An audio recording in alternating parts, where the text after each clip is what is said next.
Where are you from? Atlanta, Georgia. What was life like growing up in Atlanta, Georgia? Well, I'm specifically from Mechanicsville.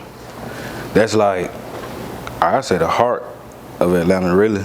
But it's just like any other hood. Like, you gonna have stuff you go through, you gonna have stuff you experience, you figure out your way in it. So that's pretty much it. But for the most part, like, it was fun. I ain't gonna lie. It was real fun. It was fun. What would if someone who came from out of town wanted to know what Mechanicsville was like, what would they say? Like, what would someone tell them? Don't be there if you don't know nobody there. But for the most part, it's not like Chirac and like I feel like every hood have its bad things about it, but like every hood still have like the little good parts about it. Like for the most part, from my knowledge, from where my side, everything was like family orientated. Like it wasn't really too much outside of situation going on. So it's more like a family feel. Like if you know this dude around the corner or you know the dude on your street, y'all dang near bros because y'all finna see each other all day because we finna go to the court or we finna go to the top, or because I was from the bottom, so I stayed on the bottom side. But every now and then you might see me at the top, you might see me on this side, that side, and then we had neighboring hoods, Summer Hill, Pittsburgh, Deal Avenue I was on, West Side. So it really everywhere I went, it was family. So it was pretty much like a family cool chill vibe, like a family reunion. Were you an artistic child? Very, very. I used to get in trouble for like doodling or drawing while I'm supposed to be taking notes. All elementary school, preschool. Matter of fact, when I was in, I don't know if it was pre-K or first grade, they had like these Goku traces. I used to trace them, but after a while I stopped tracing them because I just knew how to do it by heart. Before you know it, I was selling them for the kids like $1. Like I was selling art in school, like first grade, for a whole $1. Goku, he looked like the real thing. He ain't like no doodle stick. Like it's real detail. So, dang. And no left-handed too. So. Yeah, I used to be drawing the Dragon Ball Z characters. Yeah, you know. That was an era, bro. I'm trying to tell you. Okay. And so, at what point did you start like taking it serious? Like, were you involved in any art programs in school, or like, when did you say I want to do this professionally? I ain't gonna lie. So like, I didn't know this when I was young, but when I knew when I was older, I feel like it started to like make sense. So boom, my granddad was a real like super artist. Like he drew the logo for Thayer High School. I don't know if y'all know who Thayer High School is. Like he drew that logo, the Panther logo, whatever it is. He drew that, and like he used to go to Georgia State and like paint and do like canvases to like people, like all type of stuff. And I think I really inherited it because my mom knew how to draw a little bit, my grandma knew how to draw, my brother really knew how to draw. I kind of piggyback off him a little bit, but I want to say I started taking it serious. I don't really want to say I take it serious. Like, you know how people grow up in here and they play basketball and just like, oh, he fine, like he know how to play basketball. It was more like that. Like, I don't even want to say I took it serious. It was just like a part of me, like to a certain extent. Like, if that makes sense. Okay. Yeah. What was your first like business in the art world? First business. I want to say, dang, that's a good question. I done did so much art related stuff. I can't really like put a finger on when it exactly started. But if I did have to say that, I would probably have to say high school.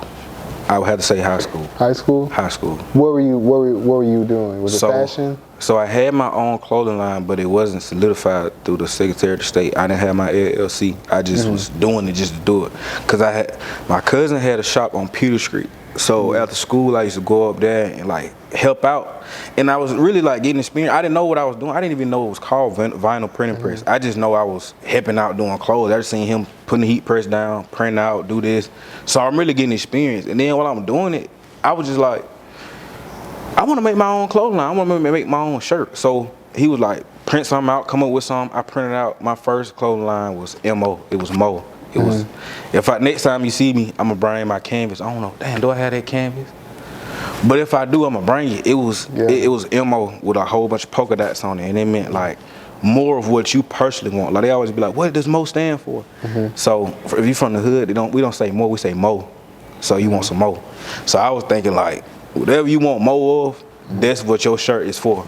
And you know, like everybody be stamping, like local trap or local pop star, this, that, like to be specific. I didn't want to be specific. I wanted to be exclusive to who I was selling for. So if you had your Mo shirt, it's whatever you wanted Mo of. I always asked them when I was selling, what you want Mo of? And they was like, I want more money, I want more freedom, I want more peace. I was like, well, this what your shirt for? And they were like, oh, I like that. So it started catching like that. And I was actually doing good, but I got scared out of it, or the legal part of it. Like being from the hood and not knowing too much. I got scared when they was like, oh, you don't do this right, you don't do this right, they'll come freeze your account, or they'll come lock you up if you don't do this. And I really just got scared from the business part. So I shied away from it, but I ended up picking it back up, long story short. And so how did you evolve your brand now? So you originally had the Mo brand, and now you have Cartier Customs. Like, tell me about like that transition from that early brand of No LLC to now having a brand where you've worked with multiple celebrities, etc. So basically, the transition from Mo to Cartier Custom, like it wasn't as easy as I thought it would be, because honestly, everybody used to always tell me, take it serious, take your craft serious. You know how to draw, you know how to do all type of artistic things, like put it in perspective. But I was always that person, like whatever you say, I'm not gonna listen to it, because I want to just do my own thing. I want to figure it out by myself. So in order for me to transition from Mo to Cartier Customs, I had to go through like a finding myself journey. Like, you go dip over here in this situation, you leave that situation, go play over here, and work this job, work that job, stop, do this, go do this hustle, go do that hustle. And then in the middle of it, it's like, okay, I know I'm not gonna ever work a job and like build around it. I know for a fact I'm not corporate attire, I'm not built for corporate. Even though I am smart, I can do it, it's just like, that's not how I see my life. So when I sat down, I was like, what do you like to do that don't feel like work? And it just so happened to be like fashion. Like, I was like, being 100% honest, I used to be like a fashion designer for a lot of people, but I used to take it so serious in high school, and after high school it kind of like died down, because life gets serious. I don't care about clothes no more. I got to figure out this, I got to figure out that, where I'm gonna stay, what car I'm gonna drive, how I'm gonna pay my next bill. So I kind of put it down, and I just picked it back up 2-3 years ago. So the transition was really just being true to myself, really going with what I wanted in my heart, and last, like really centering my focus on something that I love, and it just so happened to be fashion and art. So like, I like to use the term artist. Like, I don't like to say, oh, you're a designer, or you're the CEO of Cartier. I like to say, yeah, I'm an artist. Like, I'm a real artist. I might paint a canvas, I might do a sculpture, I might do some hats, I might design somebody, I might do some designer dolls, I might make a t-shirt, I might make a one-on-one, and my whole brand is based on one-on-one. So every single thing I do is one-on-one, which is why I can feel like I could keep that tag artist. Like, everything I did was invested 100% artist. So when I put all that together, I came up with Cartier Custom. So the transition was kind of rocky, but I really found out, like, the real answer is finding out who you is. That transition was me finding out who I was. That's all it was. Are there any designers that inspire you? So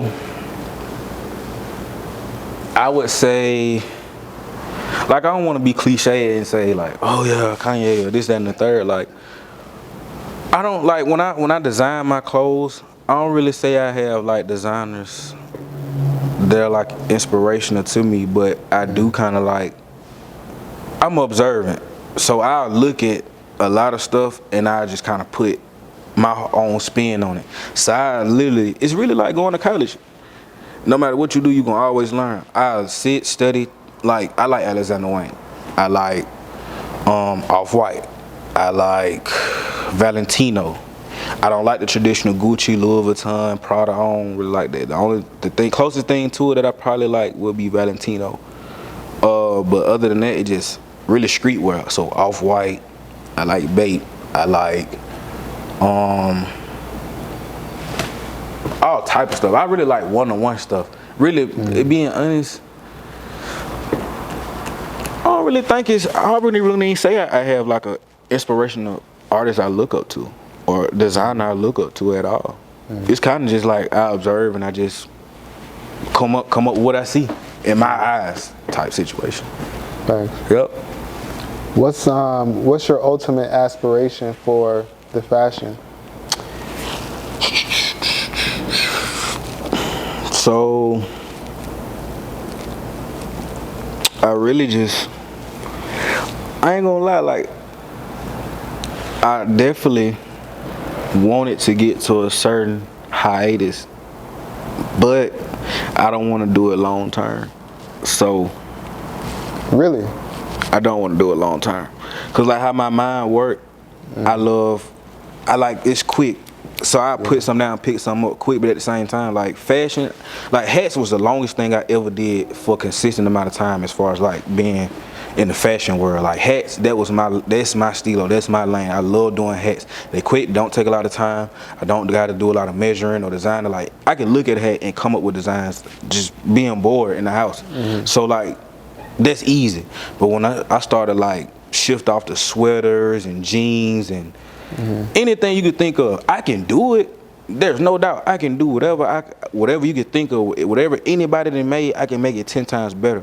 But the way my mind thinks, I can't get caught up in it because I have so much stuff I want to do. Like I got fashion, I got art, and I really just started to figure out I like doing art, more artistic stuff more than I like doing the fashion stuff. Cause like, I'm gonna just be bluntly honest, a lot of people kind of messed fashion up for me. Like when I used to dress in school and dress outside of school, I really looked at it like, this is what I do. Like I really love to dress. I love to put stuff together.